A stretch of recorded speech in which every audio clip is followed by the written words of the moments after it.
The World of Yesterday was written by Stefan Zweig, an Austrian author in the 1940s. The book was published in 1942, after Zweig had tragically taken his own life. It serves as a personal memoir, reflecting on his experiences of Europe before the chaos of the First and Second World Wars.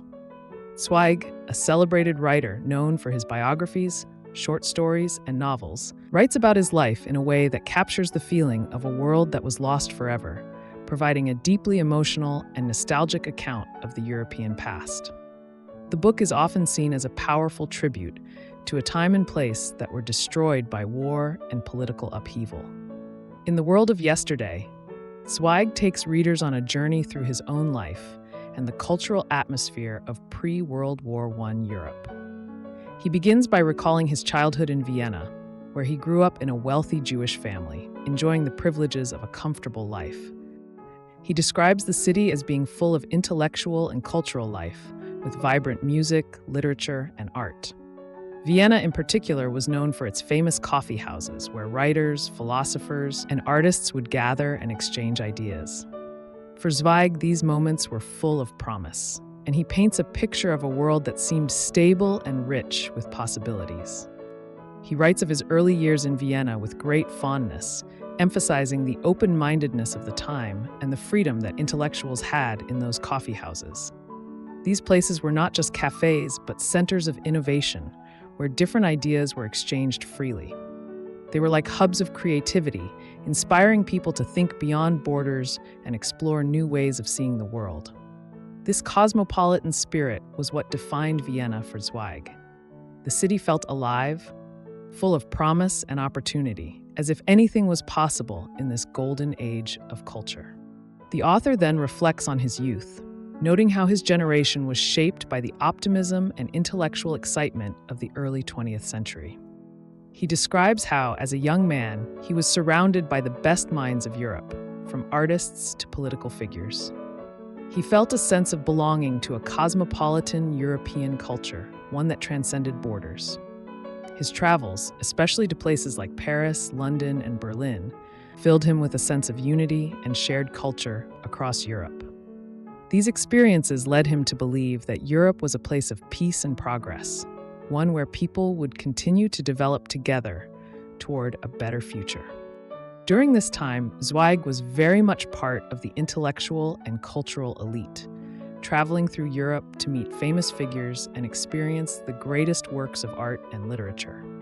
He also noticed that despite the tensions between nations, people in the arts seemed to share a common bond, something more important than politics or national pride. This belief in a shared European identity made Zweig feel optimistic about the future of Europe. He was convinced that, through intellectual exchange and mutual respect, Europe would continue to prosper and maintain its legacy of cultural excellence. However, as he continues with his memoir, Zweig recounts the dramatic changes brought about by the First World War. The war shattered the stability and peace that had characterized Europe for centuries. Countries were divided, and the cultural unity that had once existed across the continent began to crumble. Zweig describes the trauma of the war, the loss of so many lives, and the destruction of the old European way of life. For him, the war was not just a political event, but a profound emotional experience that deeply affected him and the people around him. The brutality of the war left Zweig feeling disillusioned as he watched the destruction of everything that had seemed stable and permanent. He speaks of the deep shock that the war caused, not just on the battlefield, but also in the hearts of those who had once been part of a vibrant European community. The old sense of peace and unity disappeared, replaced by fear, loss, and uncertainty. The war was not just a clash of armies, but the end of an era, and Zweig mourned the loss of a world he had once believed in. Following the war, Europe went through a difficult period of recovery. Despite the hardships, there was hope that the world could return to normal, or at least rebuild itself in some way. However, the rise of fascism and totalitarian regimes made it clear that the Europe Zweig had known and loved was disappearing. He writes with great sadness about the growing tension and the political extremism that began to take hold in the 1930s. He notes how the political climate became increasingly polarized, and many people, especially intellectuals like himself, began to feel unsafe and uncertain about the future. As Europe recovered from the war, it quickly became clear that the peace many had hoped for was not going to be restored. Totalitarianism and nationalism were on the rise, and Zweig was alarmed by the spread of fascist ideas. He saw how political movements, which once seemed like fringe ideologies, were now taking over entire countries. The intellectual freedom he had once enjoyed was being replaced by the rise of dangerous ideologies that threatened the very foundation of European culture. Zweig's personal life also took dramatic turns during this time. As a writer and public figure, he was deeply affected by the rise of Nazism in Germany and Austria. As a Jew, he faced increasing persecution, and this drove him to leave his home country. He spent years in exile, moving between various countries like England, the United States, and Brazil.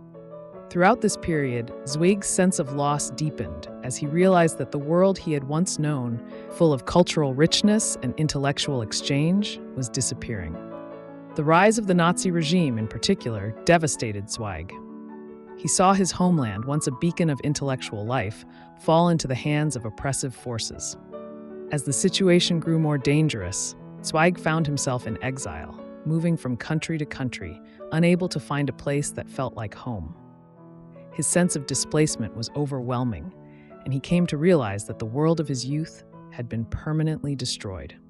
The book ends with Zweig reflecting on the profound sadness and sense of displacement he felt in his later years. He looks back at the old Europe with a deep sense of nostalgia, lamenting the loss of its spirit of open-mindedness and intellectual freedom. Zweig feels that the war and the rise of dictatorship have destroyed the essence of European culture, and he is filled with a sense of grief for the lost world. Throughout the world of yesterday, Zweig portrays the Europe of his youth as a place of great beauty, cultural richness, and intellectual vigor.